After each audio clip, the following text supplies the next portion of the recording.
Motorcycle racing is a sport built on a narrow margin. The riders who reach its highest levels are among the most gifted athletes on Earth, capable of leaning a machine over until their knees and elbows scrape the asphalt, braking from nearly 200 miles an hour in the space of a few car lengths and threading through a pack of rivals with inches to spare. They train their bodies and their nerve for years to make the impossible look routine. But the same machine that rewards their skill offers them almost no protection when something goes wrong. There is no cockpit, no roll cage, no crumple zone. There is leather, a helmet, a back protector, and a body moving at racing speed across a surface that does not forgive. Most crashes end in bruises and gravel rash. A few do not. And because the cameras are always rolling at this level, broadcasting live to millions, some of those few have been seen by the whole world in the same instant the riders themselves were lost. Here are 5 of the most brutal motorcycle crash deaths ever caught on camera. It was October 23, 2011, at the Sepang International Circuit in Malaysia, where MotoGP had come for the Malaysian Grand Prix. Marco Simoncelli was 24 years old and one of the most recognizable figures in the entire paddock. He was hard to miss. A towering, wild mane of dark curls spilled out from under his helmet, and his riding was as bold as his appearance, aggressive, fearless, and at times controversial. He had won the 250cc World Championship in 2008 aboard a Gilera, and by 2011 he was in his second season in the Premier class, riding the Gresini Honda. Many in the sport believed he was on the verge of greatness, that it was only a matter of time before the raw speed turned into a MotoGP title. He was close friends with Valentino Rossi, the most celebrated rider of his generation, and the two trained together back home in Italy on the dirt and the small bikes that Italian racers use to keep their reflexes sharp. Simoncelli had grown up in Coriano, on the Adriatic coast, and had climbed through the junior categories with the kind of conviction that made him impossible to ignore. He raced the way he lived, without hesitation, and his elbows-out aggression had drawn warnings and the occasional penalty earlier that very season. To his critics, he was too wild. To his admirers, he was exactly what the sport had been missing, a genuine character with the talent to back up the swagger. The race began under a clear sky. On the second lap, Simoncelli was running near the front of the field, pushing hard through the high-speed sequence at the far side of the circuit. Coming into turn 11, a fast right-hand corner, the front end of his Honda lost traction.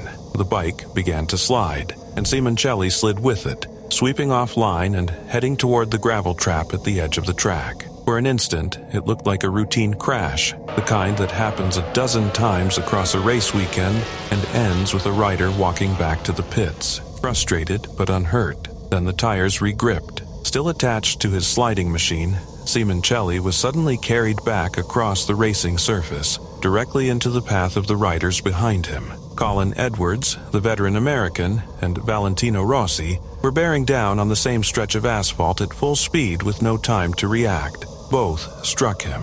The impact was catastrophic. The force tore Simoncelli's helmet from his head, leaving him exposed on the track as the bikes scattered and the marshals sprinted from the verges. The race was red-flagged immediately, and then canceled outright. Medical crews reached him within seconds and began working at the scene before moving him to the circuit's medical center. He had suffered severe trauma to his head, neck, and chest. For roughly 45 minutes, the medical team performed CPR, fighting to keep him alive. It was not enough. Less than an hour after the crash, Marco Simoncelli was pronounced dead at the Circuit Medical Center. He was 24 years old. The accident had unfolded live on the worldwide MotoGP broadcast, watched by an audience of millions across dozens of countries. The footage, with its terrible second act where the bike swings back into traffic, became one of the most infamous sequences in the history of the sport, replayed, debated, and ultimately withdrawn from many broadcasts out of respect for what it showed. For those who saw it as it happened, it was unforgettable in the worst possible way. The grief that followed crossed every boundary the sport usually drew. Rossi, who had been one of the riders who struck his friend, was inconsolable. The paddock that had argued with Simoncelli over his hard riding now mourned him without reservation. His race number, 58, was retired across MotoGP. Honda retired it as well. The circuit at Misano, in his home region of Italy, near where he had grown up in Coriano, was renamed the Misano World Circuit Marco Simoncelli in his honor. Years later, riders still pointed to the sky or to their helmets in tribute, and the curls and the swagger and the enormous promise of a 24-year-old who never got to finish the story remained fixed in the memory of a sport that does not often allow itself to look back. It was September 5, 2010, at the Misano World Circuit on Italy's Adriatic coast, where the Grand Prix Circus had arrived for the San Marino round. The intermediate Moto2 class was on track, and among the field was Shoya Tomizawa, a 19-year-old rookie from Japan. He had already written his name into the record books that year. When the Moto2 category replaced the old 250cc class at the start of the 2010 season, it was Tomizawa who won its very first race, the season opener in Qatar, becoming the first rider ever to take a Moto2 victory. He was quick, composed beyond his years, and widely seen as one of the brightest young talents coming out of Japan, a country with a deep history in the sport and a hunger for a new star. Japan had long produced fast riders and dominant manufacturers, but it had been waiting for a homegrown world champion to inherit the place left by the riders who came before, and Tomizawa, at 19, looked like he might be the one. Misano was a circuit he had no particular reason to fear. It was a modern Grand Prix venue with runoff areas and safety standards far beyond those of the old days, the kind of track where a fall was supposed to be survivable and usually was. The day in Misano was bright, and the racing was close. On the 12th lap, Tomizawa was deep in the battle when he reached Curvone, a long, fast right-hand sweep where the bikes carry enormous speed. There, he lost control. The machine went down beneath him and he fell, the bike flipping as it tumbled, and in the chaos his head struck the surface. He and his stricken machine slid across the track, and in that moment, two riders behind him, Scott Redding and Alex DeAngelis, had nowhere to go. At a speed not far below full racing pace, they struck him. It was the same merciless geometry that claims riders in the most violent crashes. A fallen competitor delivered into the path of those still traveling at speed, with no time and no room. The marshals and medical teams reached him quickly, and he was airlifted from the circuit. The injuries were overwhelming. He had suffered cranial, thoracic, and abdominal trauma, damage to the head, the chest, and the abdomen all at once. He was taken to hospital in nearby Richione, where the medical staff worked to save him. At 14:20 that afternoon, Shoya Tomizawa was pronounced dead. He was 19 years old. His death carried a particular weight in the Grand Prix paddock because of how rare such a thing had become. It was the first on-track fatality at the Grand Prix level since Daijiro Kato, another Japanese rider, had died 7 years earlier. For a generation of fans and competitors who had grown up believing that modern safety standards had pushed death to the margins of the sport, the loss of a teenager who had only months earlier won a historic first race was a brutal reminder that the danger had never actually left. The accident had been televised, and the images of the young rookie's crash circulated widely in the hours and days that followed. The tributes came swiftly. Tomizawa's number 48 was retired in the Moto2 class. Riders and teams from across the paddock paid their respects, and back in Japan the loss of one of the country's most promising young racers was felt deeply. He had been racing for barely more than a season at the world level, but in that short time he had achieved something no one could ever take away. The first win in the history of a brand new class.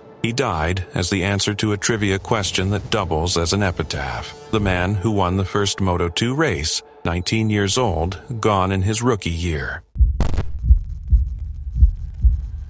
It was April 6, 2003, at the Suzuka circuit in Japan, the opening round of the MotoGP season, and a home race for one of the country's biggest sporting heroes. Daijiro Kato was 26 years old, and in Japan he was a star of the first order. He had won the 250cc World Championship in 2001, and he had done it in overwhelming fashion, taking a record 11 victories in a single season, a mark that announced him as one of the most complete riders of his era. By 2003, he had moved up to the premier MotoGP class with Telefonica Movistar Honda, and a nation that loved its motorcycle racing expected him to challenge the very best in the world. Suzuka was where it should have come together. The Figure 8 circuit, owned by Honda and woven into the heart of Japanese motorsport, was the kind of place where a home hero was supposed to shine. On the third lap, Kato was running competitively, around 5th place, carrying the kind of speed the frontrunners demanded. As he approached the daunting sequence near the 130R curve in the Casio Triangle chicane, one of the fastest and most demanding parts of the track, he lost control at roughly 125 miles an hour. There was no gravel trap to absorb the slide and no runoff to scrub away the speed. The bike veered left and carried him into the trackside barrier. His head struck the edge of the barrier with such force that it caused an atlanto-occipital dislocation, a catastrophic injury in which the skull is separated from the spine. He was gravely hurt at the moment of impact, suffering severe trauma to his head, neck, and chest, and he fell into a coma from which he never woke. For 2 weeks, Japan held its breath. Kato was hospitalized in critical condition while doctors fought to save him, and the racing world waited for any sign of hope. It did not come.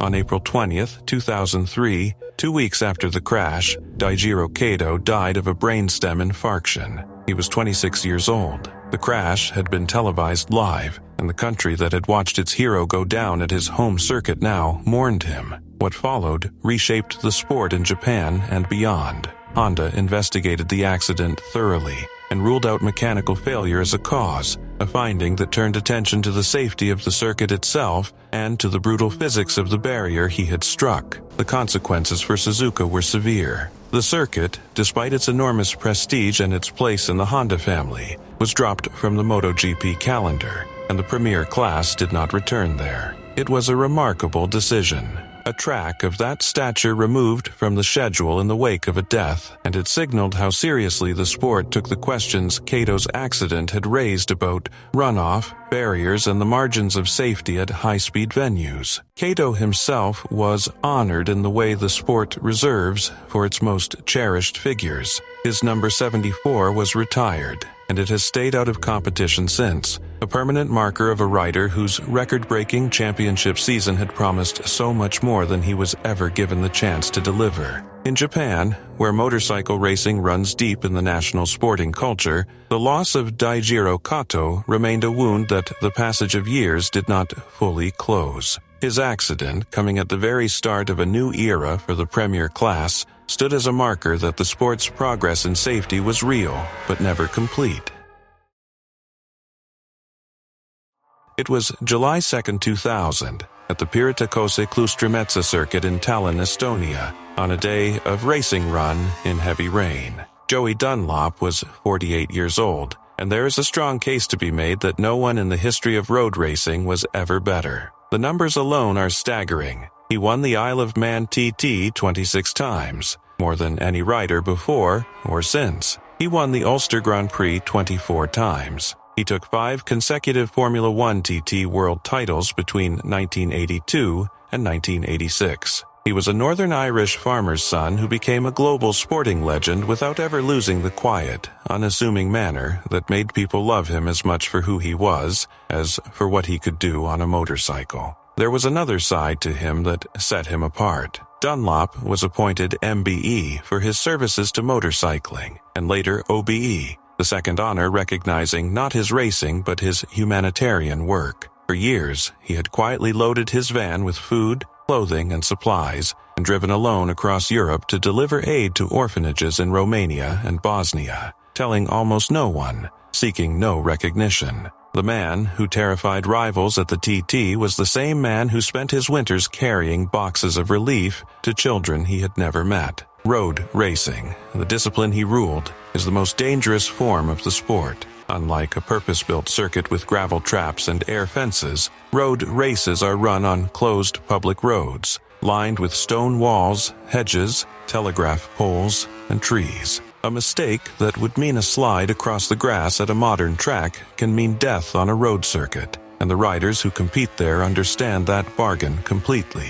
Dunlop had spent his entire career on those roads and had survived them for decades, which only deepened the sense among fans that he was somehow untouchable. On that wet day in Tallinn, he was in remarkable form even at 48. He had already won both the 750cc and the 600cc races earlier in the day. Then came the 125cc race, run in heavy rain on a slick and treacherous surface. On the small bike in the wet, his machine left the road and went into the trees at the edge of the circuit. The crash killed him instantly. Unlike the others, the fatal moment itself was not captured for a live worldwide audience. There is no infamous broadcast clip of Joey Dunlop's last crash. What the world had instead was a lifetime of recorded racing, decades of footage of him flying over the mountain on the Isle of Man, leading at the Ulster Grand Prix, winning again and again on the roads that should by every measure have claimed a lesser man long before. The crash stunned the racing world precisely because it had happened to him, the rider so many believed the roads could never catch. The grief reached a scale that few sportsmen ever inspire. In Northern Ireland, tens of thousands of people lined the streets for his funeral, an outpouring on the scale of a head of state. In Estonia, where he had died, the government's own website became a place of tribute, and the country took his loss as its own. Memorials and annual events in his honor continued to this day, on the Isle of Man, in Northern Ireland, and in Estonia, keeping alive the memory of a man who was at once the greatest road racer the sport had ever seen, and one of its most genuinely humble figures. He was 48 years old, and he died doing the thing he had done better than anyone, on a day when he had already won twice. It was July 21, 2013, at the Moscow Raceway in Russia, where the World Supersport Championship had arrived as part of a World Superbike weekend. Andrea Antonelli was 25 years old, an Italian rider competing for Team Go11 aboard a Kawasaki. He had come up through the support classes and the national championships, a hard-working professional racer of the kind who fills the grids of the World Series and provides the close, hungry competition behind the headline names. The weekend in Russia, though, would be defined not by the racing, but by the weather. The conditions were appalling. The round was run in torrential rain, the kind that turns a racetrack into a sheet of standing water and throws up enormous clouds of spray behind every machine. Visibility on the back of the field was close to nothing. Riders chasing through the murk could see little more than a wall of mist where the bikes ahead should have been, navigating by memory and instinct as much as by sight. In such conditions, the most ordinary incident can become deadly, because a rider who falls cannot be seen by those bearing down behind, and those behind cannot stop for what they cannot see. On the opening lap, on the back straight, Antonelli fell from his Kawasaki. He came to rest on the racing surface, lying in the spray with the field still streaming through. Lorenzo Zanetti, another Italian, came through on his Honda into that same stretch of track with essentially no visibility. He could not see the fallen rider in time. Zanetti's machine struck Antonelli, the impact reported to have caught him at the base of the skull as he lay on the ground. It was the cruelest kind of racing accident. A fall that on a dry day might have ended with nothing worse than a bruise, turned fatal by a sky that had erased the riders from one another's view.